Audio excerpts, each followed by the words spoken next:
प्यारे बच्चों, मोहम्मदिया विद्रोह का एक भाग है अंग्रेज़ों का आक्रमण 3.4.3 पेज नंबर 54। तो ऊपर के विवरणों से यह स्पष्ट हो जाता है कि मोहम्मदिया जन विद्रोह के कारण संपूर्ण अहोम राज्य में एक प्रचंड आंधी आ गई थी। इसके परिणाम स्वरूप अहोम राजवंश की नींव ही हिल गई। अर्थात मोहम्मदिया जन विद्रोह के कारण संपूर्ण अहोम राज्य में अहोमों के विरुद्ध एक ऐसी जन विरुद्ध भावना भड़क गई थी जिनके कारण अहोम राजवंश की पूरी नींव ही अर्थात उनका पूरा जो राज्य है वह छिन्न भिन्न होने के कगार पर आ गया था। ऐसी परिस्थिति में से राज्य और प्रजा को बचाने में स्थित ईस्ट इंडिया कंपनी से सैनिक सहायता मांगने के लिए बाध्य हो गया। ईस्ट इंडिया कंपनी भी ऐसे ही सुअवसर की प्रतीक्षा करती रही थी। इसलिए अहोम राजा स्वर्गदेव गौरीनाथ सिंह ने मोहम्मदिया विद्रोहियों तथा भारे के सैनिकों के मिले जुले अत्याचार से राज्य की प्रजा को निजात दिलाने के लिए जब अंग्रेज़ों से सैनिक सहायता की मांग की, तब कंपनी सरकार अहोम राजा को सैनिक सहायता देने के लिए आसानी से तैयार हो गया। तो मित्रों, क्यों तैयार हो गया? तो सबसे पहली बात है कि मोहम्मदिया सत्र के जो महंत होते थे उनके हजारों नहीं लाखों में अनुयायी अर्थात उनके शिष्य और शिष्यों के बढ़ते प्रभाव के कारण और अहोम राजवंश की जो शासन करने की प्रणाली की जो विफलता थी, उसी का कारण था कि पूरे अहोम राज्य में एक जन आंदोलन, जन क्रांति उत्पन्न हुई बच्चों, और जिनके कारण अहोम राज्य में उथल पुथल की स्थिति आ गई। भयंकर महामारी के समान जो एक राजनीतिक अस्थिरता का माहौल आंधी के समान पूरे राज्य में बहने लगा। तत्पश्चात अहोम राज्य के जो राजा थे गौरीनाथ सिंह, उन्होंने मोहम्मदिया क्षत्र विद्रोहियों को हराने में जब वो सक्षम नहीं हो रहे थे, तो उन्होंने ईस्ट इंडिया कंपनी से सहायता मांगी। और ईस्ट इंडिया कंपनी इसी की फिराक में रहता था, क्योंकि वह नॉर्थ ईस्ट पर उसकी नज़र काफ़ी सालों से बनी हुई थी। और अंधा मांगे दो आँख, यह सुअवसर स्वयं नॉर्थ ईस्ट के दो संप्रदायों के बीच झगड़ा का काफ़ी सुअवसर लाभ मिला। और अंग्रेज़ों ने खास करके ईस्ट इंडिया कंपनी ने सहायता देने के लिए थोड़ा भी नानुकुर न की, इसलिए कि उसे अपना भविष्य दिखाई पड़ रहा था। और नॉर्थ ईस्ट की जो प्राकृतिक सुंदरता है तथा यहाँ का जो वातावरण है, कृषि, उन्नत कृषि के लिए खेती है, पानी है, उचित बारिश है, ये सब देखकर ईस्ट इंडिया कंपनी की नज़रें खुल गई और वे इससे भयंकर विद्रोह में वे अपना लाभ तत्काल सूझा और इस अवसर में कूद पड़े। तत्पश्चात क्या हुआ बच्चों कि उन्होंने भारे के सैनिकों की सहायता से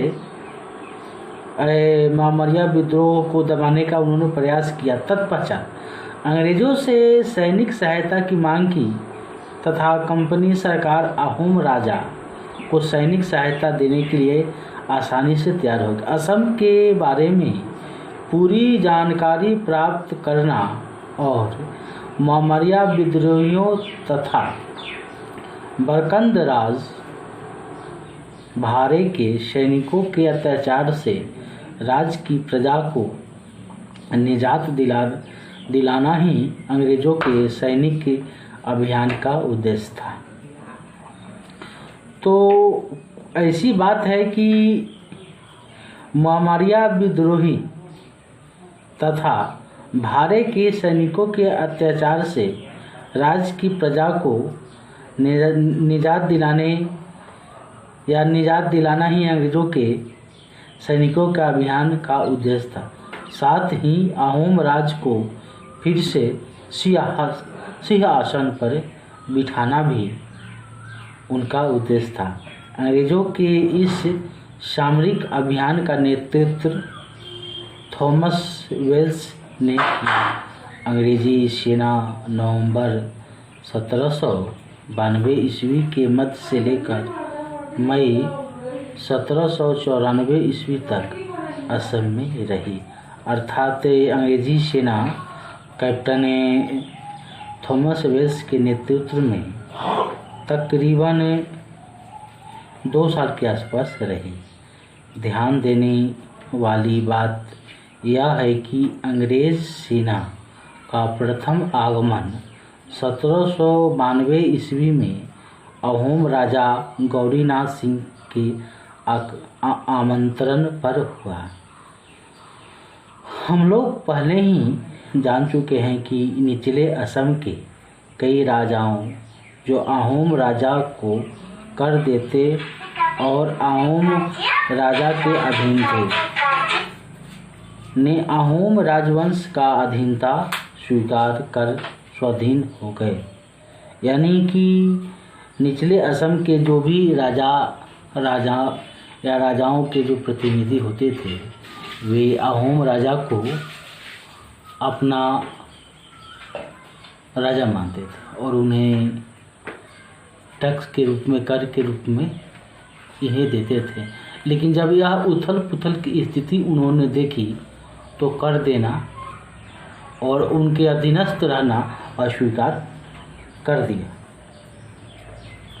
तत्पश्चात दरंग राजा कृष्ण नारायण और कामरूप के हरदत्त चौधरी के विद्रोह के कारण राजा गौरीनाथ सिंह ने नौगांव में शरण ली, किंतु नौगांव में सिंधुरा हजारिका के विद्रोह के कारण गौरीनाथ को नौगांव से भागकर पुनः गुवाहाटी आना पड़ा।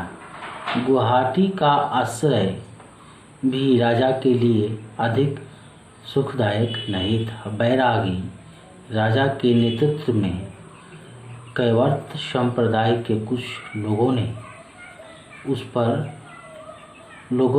उस घर में आग लगा दी जिस घर में राजा गौरीनाथ सिंह आश्रय लिए हुए थे। अतः उन्हें गुवाहाटी से भी भागना पड़ा। ब्रह्मपुत्र नदी के रास्ते नाव से पार करते समय बंगाल से आ रहे कैप्टन वेल्स से उनकी भेंट हो गई। कैप्टन वेल्स के भरोसा दिलाने पर गौरीनाथ सिंह ने पुनः गुवाहाटी पर अधिकार किया। वेल्स की सहायता से वे पुनः गुवाहाटी लौट आए। बैरागी राजा और उसके अनुगामियों को बंदी बना लिया गया। दरंग के राजा कृष्ण नारायण और उनके भारे के सैनिकों को भी परास्त कर दिया गया। हरदत्त चौधरी के विद्रोहियों का दमन करके उन्हें पुनः गौरीनाथ के अधीन करतालिया राजा बनाया गया। दरंगिया और कामरूपिया विद्रोह को दबाने और भारे के सैनिकों के अत्याचार का अंत कर के ऊपरी असम में गौरी सिंह के राज की निष्कंटक करने के उद्देश्य से वेल्स रंगपुर की ओर रवाना हुआ। इस बीच अहोम राजा गौरीनाथ सिंह और कैप्टन वेल्स के बीच 8 फरवरी 1793 ईस्वी को एक संधि हुई थी। उक्त संधि की शर्तें के अनुसार पहला नंबर अंग्रेजी शासन के अधीन वाले किसी भी स्थान से असम में आने वाली सामग्री पर 10% के दर से कर लगाया गया। दूसरा, असम से अंग्रेजों के अधीन वाले स्थान पर जाने वाली सामग्री पर भी 10% की दर से कर लगाया गया। धान और चावल पर कोई कर नहीं लगाया। चौथा, गुवाहाटी और कंधार में शुल्क चौकी स्थापित कर आयात निर्यात सामग्री पर कर लगाने की व्यवस्था की गई। पांचवा, अंग्रेज और अहोम सरकार की अनुमति के बिना असम में अंग्रेजों को छोड़कर किसी भी अन्य यूरोपीय व्यापारियों को असम में व्यापार करने की अनुमति नहीं दी। ऐसा है कि कैवस्त संप्रदाय के कुछ लोग ने आग लगा दी। कब? जब गौरीनाथ सिंह गुवाहाटी में आश्रय लिए हुए थे और वहाँ भी वे ज़्यादा दिन तक टिक नहीं पाए और वे नाव से ब्रह्मपुत्र नदी के रास्ते बंगाल की ओर अपनी जान की रक्षा के लिए भागे जा रहे थे। उसी दौरान उसी मध्य में जब बंगाल से कैप्टन वेल्स लौट के आ रहे थे तो दोनों की मुलाकात हुई और वेल्स ने दिलासा दिलाते हुए अहोम राजा गौरीनाथ सिंह को फिर से गुवाहाटी का आने के लिए कहा और उन्होंने उनकी सहायता कैप्टन वेल्स सहायता की गौरीनाथ सिंह को और फिर से गुवाहाटी में अहोमों का शासन हो गया। तत्पश्चात पूरे असम में अहोमों का शासन स्थापित हुआ और 5 शर्तें रखी गई कि भाई अंग्रेज़ जो भी यहाँ पर व्यापार करेंगे वे 10% से ज़्यादा कर नहीं देंगे और चावल धान पर किसी भी प्रकार का टैक्स कर नहीं रहेगा और सिर्फ अंग्रेज़ व्यापारी यानी ईस्ट इंडिया कंपनी ही यहाँ पर व्यापार कर सकती है असम में। दूसरे कोई यूरोपियन देश यहाँ पर व्यापार नहीं कर सकती है। अब हम अगले एपिसोड में इसकी आगे की कहानी हम अपने विद्यार्थियों के सामने प्रस्तुत करूँगा। तब तक के लिए धन्यवाद।